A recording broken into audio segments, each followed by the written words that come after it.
to have a unique identity, unique art style. We didn't want to make another simulator game which would go directly to trash everywhere. We wanted to make something that has never been done before. And that's how we came up with an Alchemist Simulator. It is a simulator of a sort, but it is actually much more than that. You live the life of an aspiring alchemist, and you brew potions, you deal with your clients and their problems, and that's the idea for the game. So there are definitely a lot of games, a lot of simulators, and some of them are very ridiculous, which I guess is their point. It's all right. But although this is a simulator game, but we believe that making it this way and making it interesting and fun to play is one of the ways in which we as a smaller team are able to add something new, not only to the gaming industry, but to the whole genre of simulators. So it's a fun game, something that not necessarily a simulator fan would play, something that just any gamer can play and enjoy. And we hope that,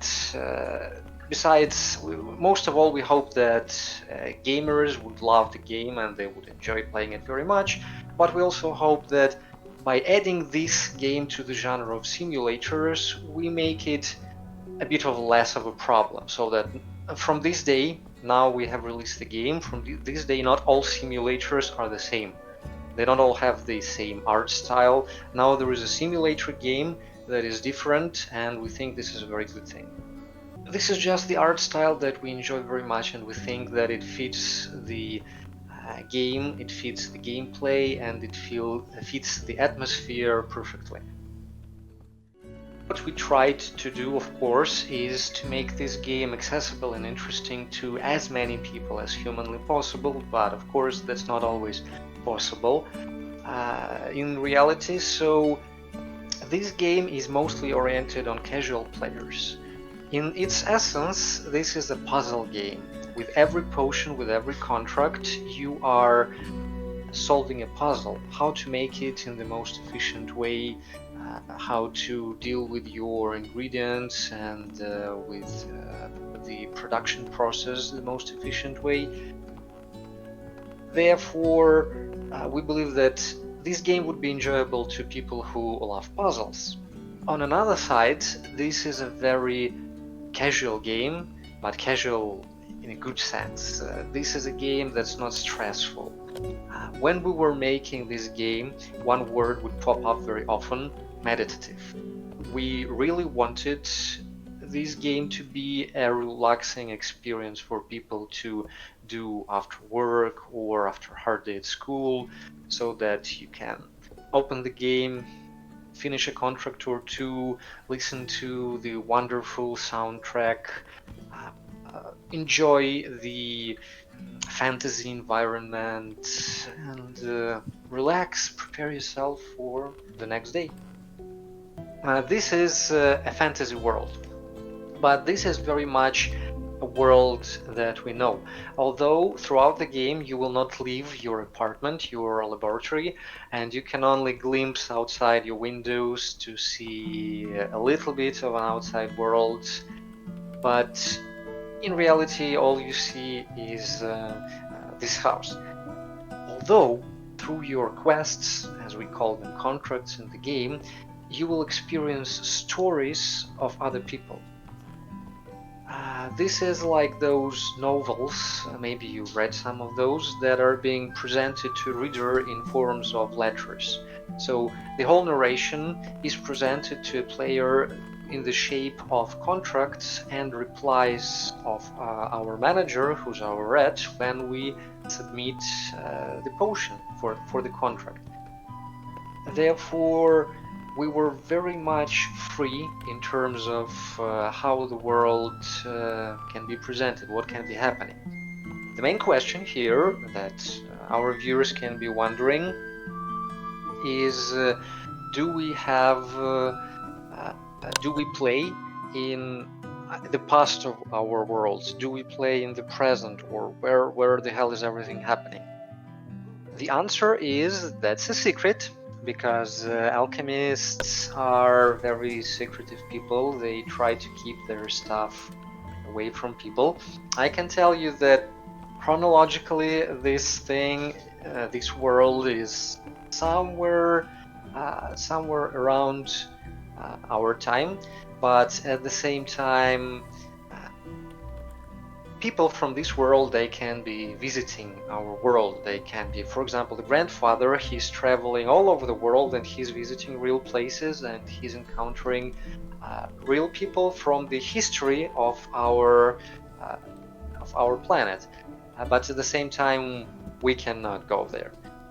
Also, this is a place where, especially for alchemists who can be using different means of transportation and traveling, they can travel sort of in time. So the grandfather is visiting not only different places, but also different times. For a long time, I was wondering what should be the main storyline. For our viewers, I'd like to say that there are several storylines in the game. There is one storyline about our grandfather's travels and how we can assist him during his travels. But there are other storylines, consecutive quests that you complete, progress the story, and you learn more about what happens to those characters and how it all plays out. Important thing when you will be playing is don't only read the letter that you get, but also carefully read what the red tells you when you complete the quest, because through those messages you will very often get another perspective on the story. And when time came to make a main story, it was a very complicated thing for me to do, because several of the stories have already been there and I liked them, but I wanted the main story to be special, not only in terms that it's maybe longer or shorter. I wanted it to be a little bit different. So I was thinking, what can be happening there? And then I decided that, okay, our grandfather is an adventurer, so he has gone on a worldwide tour. And a big inspiration for this tour was the book where the character travels around the world in 80 days. So in every next quest, our grandfather is in a new town. And then when I was writing about those new towns, I was reading about what are those towns really famous for? What are some unexpected, some bizarre facts about those towns, those locations that we can introduce into the game? And I was reading a lot about those locations, and I found out a huge amount of really interesting and really wonderful facts. I will not be spoiling all of the quests for you from the main storyline, but I can tell you that, okay, the grandfather is fictional, of course, but in terms of the real world, but the people whom he encounters and facts about those locations, those are all true, at least as much as we can trust the internet. So, as bizarre as those facts may seem, those are actually true things that were happening or are happening or parts of the history of those locations. One of the examples would be when the grandfather visits United States, I think it's in Los Angeles, he will write to us that he has met King of the United States. As we all know, United States never had a king.